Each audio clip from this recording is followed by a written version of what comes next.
Santapan Harian Sabtu 11 April 2020.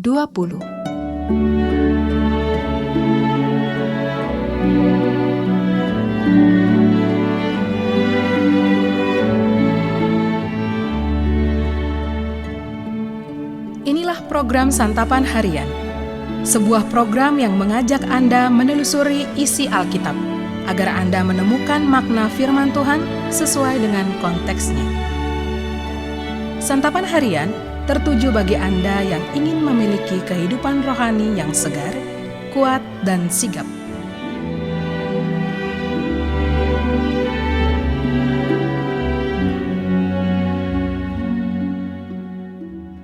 Hari ini kita akan membaca Injil Lukas pasal yang ke-23, ayatnya yang ke-50 hingga ayat ke-56a. Namun sebelumnya, mari kita berdoa.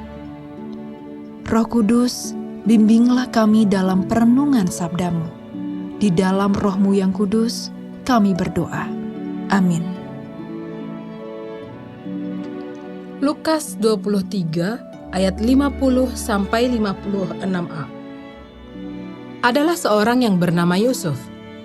Ia anggota majelis besar dan seorang yang baik lagi benar.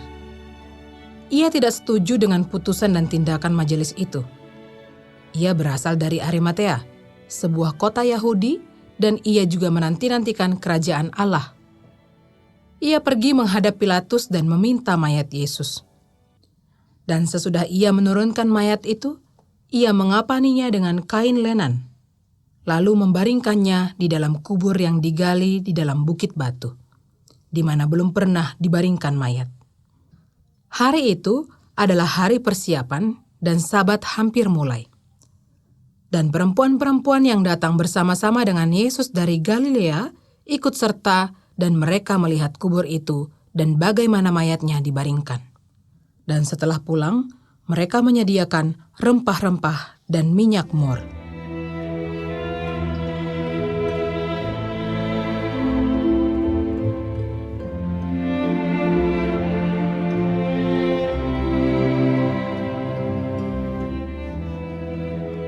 Sahabat Santapan Harian, berbuat baik dalam kondisi yang memungkinkan adalah suatu hal yang biasa.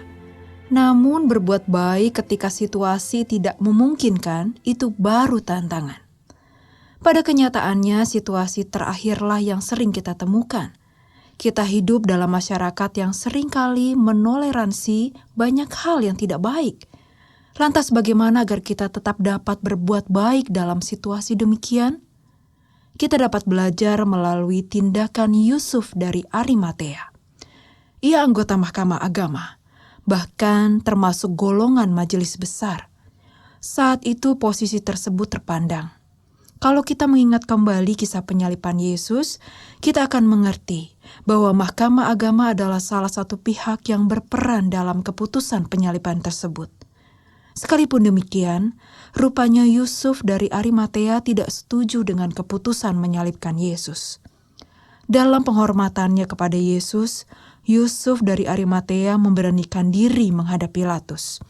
Ia meminta mayat Yesus agar dikuburkan dengan baik. Tindakannya sungguh beresiko. Terlebih lagi jika rekan-rekannya di Mahkamah Agama tahu. Mungkin saja posisinya tidak lagi aman. Namun resiko itu diambilnya. Ia tetap memilih berbuat yang benar dan menempatkan Yesus dalam kubur yang layak. Yusuf berani karena ia yakin tindakannya benar. Dan ia berani berbuat benar karena ia tahu apa yang dilakukannya sesuai dengan kehendak Tuhan. Maka dari itu, apabila ingin menjadi seperti Yusuf, pertama-tama kita harus yakin bahwa kebenaran yang kita pegang sungguh-sungguh benar. Kebenaran itulah yang menjadi dasar dari keputusan dan keberanian kita. Jadi bukan nekat semata. Berbuatlah baik dan benar apapun resikonya. Karena kita tahu bahwa itulah yang Tuhan kehendaki. Marilah kita berbuat baik dan tetap berbuat baik sekalipun ada resiko, entah besar ataupun kecil. Mari kita berdoa. Beri kami keberanian untuk berbuat baik dan benar. Di dalam nama Tuhan Yesus, kami berdoa. Amin.